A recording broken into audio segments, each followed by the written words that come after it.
Last year was the hardest year I have ever had since starting my business 14 years ago. In this video, I'm gonna get real with you about what happened, how it impacted me and my business, and what I am doing differently moving forward. So keep watching.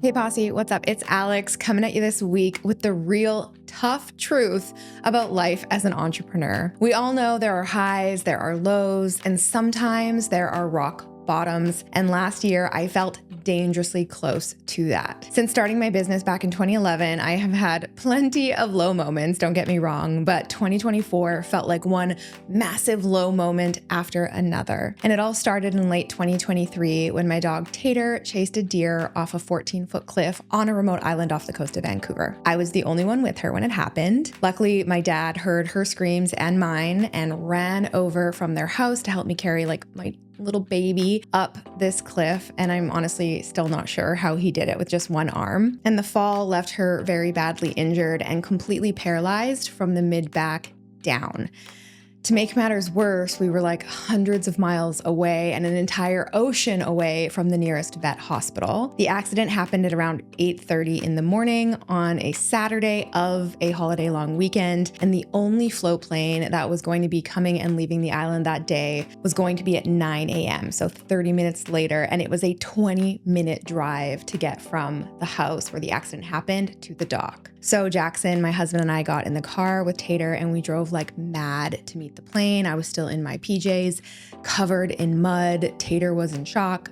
I was in shock. We were all very, very panicked. We managed to get to the plane, thank God, and landed in Vancouver about 25 minutes later, where my best friend was waiting to drive us to the vet hospital, which was like 40 minutes away. And when we finally got to the hospital, we found out that Tater had a serious spinal cord injury and they weren't sure if she would be able to walk again. It was absolutely devastating, to say the least. Those 3 days of not knowing anything were really, really hard, but she was able to get a CT scan and an MRI, and 3 days later, we took her home. We spent the next 6 months waiting on her around the clock between, cleaning her catheter, carrying her around 24/7, doing rehab exercises every few hours, and waking up literally like every 1 hour just to help her move and lick and scratch. I was really, really struggling, and all of this happened just right before a big launch that I decided not to cancel. And looking back now, I realized I was in complete survival mode. I was suppressing my emotions. I was just like, nope, we just have to keep moving forward. I was trying to be thankful that Tater survived the fall, and I kept minimizing all of the trauma after the accident.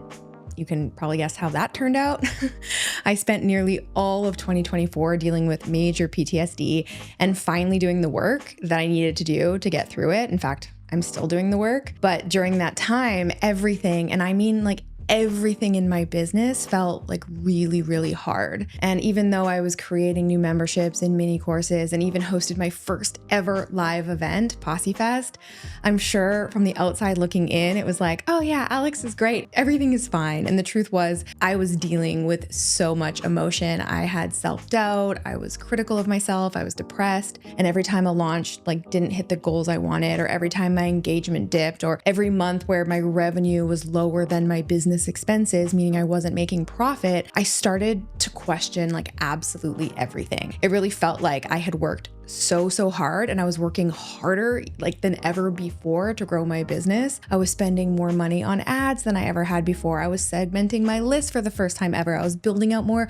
complex funnels. I was continuing to post, videos like this on YouTube every single week. I was posting every day on social media. I was filming short form video content like crazy. I was invited to go speak at masterminds and inside private communities. I was doing all the things, but the truth was it felt like I was swimming upstream through a river of mud. But the funny thing was, despite having some major wins last year, I did have some major wins last year, I felt like I was failing as a wife, failing as a friend, failing as a boss, failing as a mentor and a coach. I wasn't showing up the way I wanted to. I felt like I was truly letting everyone down, even though I know that was all my own stuff. But I started to question everything. And it wasn't until I really started opening up about my struggles to my closest friends and mentors and really getting some help for what was going on inside my head that I started to feel less alone. And it turns out I wasn't the only one feeling that things were hard last year. In fact, everyone I talked to told me they felt it too. And while it did make me feel better that I wasn't the only one struggling, I knew that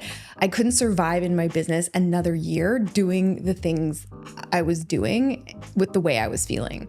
And so I started to question everything, like literally audit everything I'm doing in my business. I wanted to think about how I could show up differently in 2025, about how I could stop like going through the motions just for the sake of it, about how I could be more intentional with my marketing efforts, how I could simplify, that's my word for 2025, how I could simplify things and make my business more fun and enjoyable again, and about how I could create more play and connection and impact. And so here's what I came up with. Let me know what you think. So in 2025, I think we all need to get back to what matters most, where more content shifts to more connection and content that fosters connection, where we focus from, transactions to trust building, where automation and AI and, artificial shifts to authentic and authenticity, where information, which let's be honest is cheap, shifts to insights, which is incredibly valuable, and where marketing becomes more meaningful. So I don't know exactly what that looks like yet, but in 2025, I am dedicated to doing less to accomplish more. It is time to stop the scramble. It is time to take care of yourselves. And here are 3 things in 2025 that I'm going to be focusing on. Number 1, I'm going to go deep and not broad.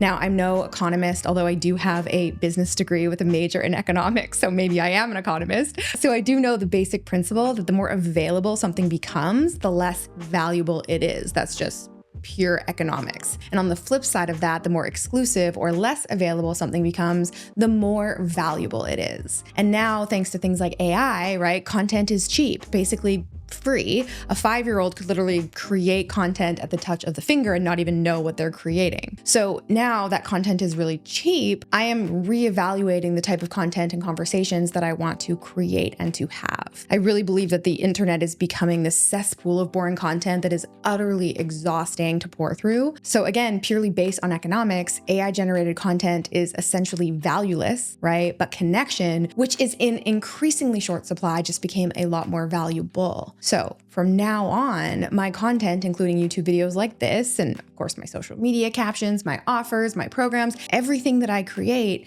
it'll be more about context and connection than just content, right? Which AI totally lacks, by the way. AI cannot connect. AI has no context. So while I might not be pumping out as much content as I have in previous years, my hope is that it will be deeper and more meaningful than before. I'm talking about sharing more real stories about like what's going on with me, more funny memes so we can all laugh and just have more fun, more thoughts, more opinions, more expertise, more experience. I'll definitely be sharing my values-based opinions and authority on certain topics and sharing case studies and stories and results, but in an uncensored and unfiltered and just more real way, because truly that's what feels good for me right now. Now, the second thing I'm going to be doing in 2025 is more real, direct, personalized advice. It seemed like last year, everywhere I looked and everyone I spoke to, they all kind of said the same things when I asked them like, hey, how are things going? I heard the same things. I'm slammed with everything I have going on in my personal life. I feel like I have less time for my business, or I feel like I'm working harder and,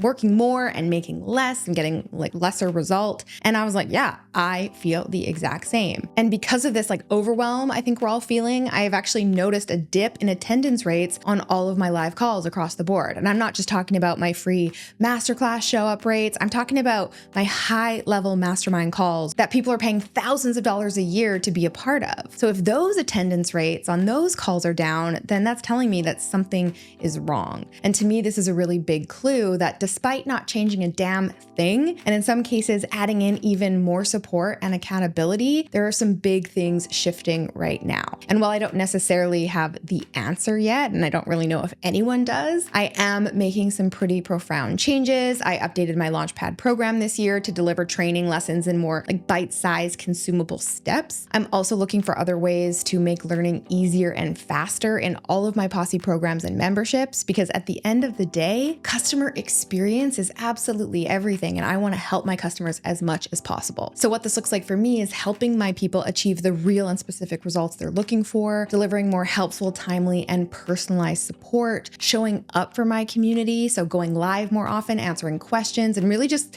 like offering as much like humanity as I possibly can. And of course, making my content as easy to consume as possible. So in 2025, I'll focus less on that like hamster wheel of just constantly creating new and more on making sure that the customers I already have and the people that I already have in my community feel really supported and are getting everything they need, because that is what feels good to me. And let's be honest, that is why I started this business in the first place. All right, and the last thing I'm focusing on in 2025 is fixing this connection crisis. So I have been saying this for months that we as a collective are experiencing what I think is the biggest crisis the internet marketing industry has ever seen. I'm calling it the connection crisis, when the internet is so devoid of any heart or humor or humanity, right? And we are craving it. We are absolutely craving that level of connection. We are exhausted. We are overstimulated and bombarded with messaging that means absolutely nothing. We are feeling less seen, less heard, less understood. And as a result, we don't trust others. We feel unsafe. We are in constant fight or flight mode because of our very rational fears that someone or something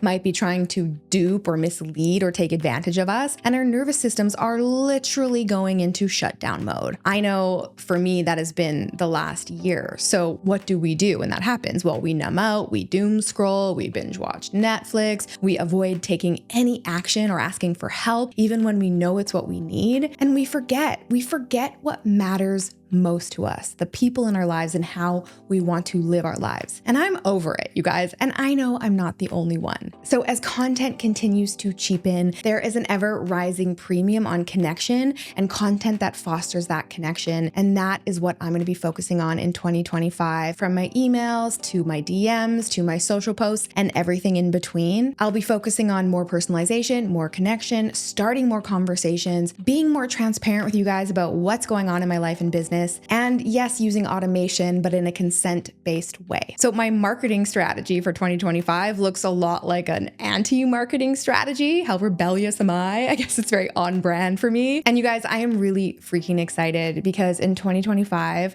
my goal is powerful, impactful simplicity. I want to go back to my mission. I want to do more of what works. I want to create deeper connection with the posse, have more fun, help more people, and yes, make money doing it. And of course, show you how you can too. I would love to hear your thoughts on this. I'd love to hear your comments. I'd love to hear what you want to learn from me next, because your opinion, your thoughts really, truly matter to me. And because I know you're probably wondering, how is Tater doing today? Well, she is not fully recovered and might not ever be the able-bodied dog that she once was. She can walk. She can go to the bathroom on her own. She still gets carried up the stairs. She still gets carried to bed every night. My husband carries her to bed and we call him the data-vator because she can't go up or downstairs. And she is doing fine. She's in great spirits. Her accident has been incredibly healing in a lot of ways. Despite how traumatic it was, it's been very healing for my husband and I to really refocus on us and our relationship and her and what matters most. So sometimes the scariest things in life can truly become these little gifts and reminders that we need in the moments we need them most. So thank you for staying to the end and listening to this half rant, half story, half me just kind of sharing what's on my mind. But I appreciate you. Thank you for being here. And I will see you next week with a brand new video. Until then, I'm Alex. Ciao for now. All right, guys, if you enjoyed that video, make sure to check out the next one from me right here. And you can click right here to get a free gift. If 2024 left you screaming, what the actual into the void, you are not alone, my friends. 2024 was a big year in marketing, one that left a lot of freelancers and business owners across multiple industries feeling uncertain about the future and absolutely exhausted. Does anyone else need a 4-day nap? So what is coming in 2025? Is all hope lost? Is this the new norm? What is actually going on? Well, in this video, I am breaking down my biggest marketing predictions for 2025, and you need to hear this, especially number one.